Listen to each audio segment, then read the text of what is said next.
les lésions blanches de la muqueuse buccale peuvent être kératinisées ou non. Les lésions non ou faiblement kératosiques peuvent correspondre à des variations physiologiques ou à des altérations de l'épithélium et du chorion. Parmi les variations physiologiques, nous pouvons citer le leucœdème qui correspond à un œdème intrasticulaire principalement au niveau des joues, à la linea alba qui est la ligne du sourire, à la langue saburale qui correspond à un enduit sur la face dorsale de la langue, aux grains de Fordyce qui correspondent à des glandes sébacées ectopiques et à la sclérose secondaire à des traitements laser de la muqueuse buccale le plus souvent. À côté des variations physiologiques, nous avons des pathologies et notamment les lésions pseudomembraneuses d'origine candidosique où le muguet vient s'accumuler au niveau de la partie superficielle de la muqueuse et lorsque l'on récline la pseudomembrane, on peut observer une muqueuse extrêmement érythémateuse. Dans le cas de candidose aiguë associée à une prothèse, la candidose va se développer au-delà de la prothèse qui le différencie d'une stomatite sous-prothétique simple d'origine traumatique. Les candidoses de la cavité buccale résultent d'un déséquilibre entre l'écosystème et l'état général. Elles se caractérisent par une multiplication des levures qui se transforment en filaments qui signent l'infection candidosique. Le traitement des candidoses aiguës de la cavité buccale repose en première intention sur l'amphotericine B locale à raison d'un bain de bouche 3 fois par jour pendant une quinzaine de jours. En complément, un traitement antiseptique à la polyvidone iodée peut être prescrit, de même que du fluconazole en cas de difficulté à traiter avec l'amphotericine B locale.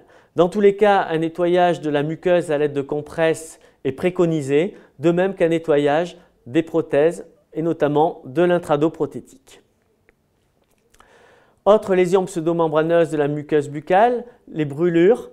Les brûlures sont responsables d'un phlictène qui, lorsque le liquide est évacué, se manifeste par une pseudomembrane qui recouvre la lésion. Ici, il s'agissait d'une patiente qui avait une cellulite et qui a utilisé un comprimé d'acide acétylsalicylique pour calmer la douleur. Et on a donc un effet ici iatrogène dû à un mésusage du médicament.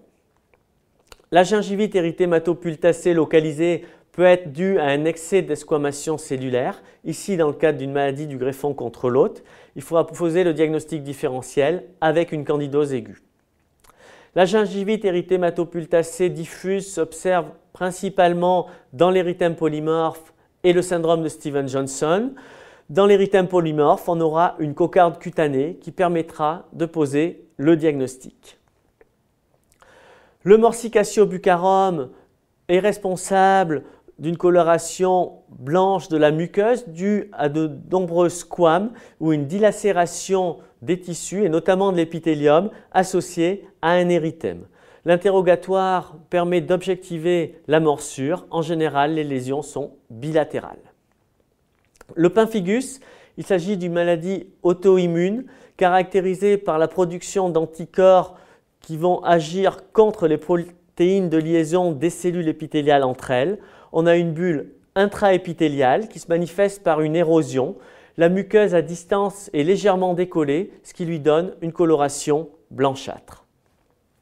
Le white sponge nevus, il correspond à une anomalie de certaines cytokératines. Il se manifeste par un œdème intracellulaire important et une coloration blanche bilatérale de la muqueuse. La leucoplasie orale chevelue, il s'agit d'une manifestation infectieuse due au virus d'Epstein-Barr. Au niveau histologique, il existe aussi une clarification des cellules qui sont œdémaciées. Et sur le plan clinique, il existe une coloration blanche, en général au niveau du bord de la langue, qui est souvent bilatérale. Cette leucoplasie orale chevelue s'observe essentiellement au cours de l'infection HIV, mais des traitements anti-inflammatoires locaux au long cours peuvent aussi être responsables de ce type de lésion.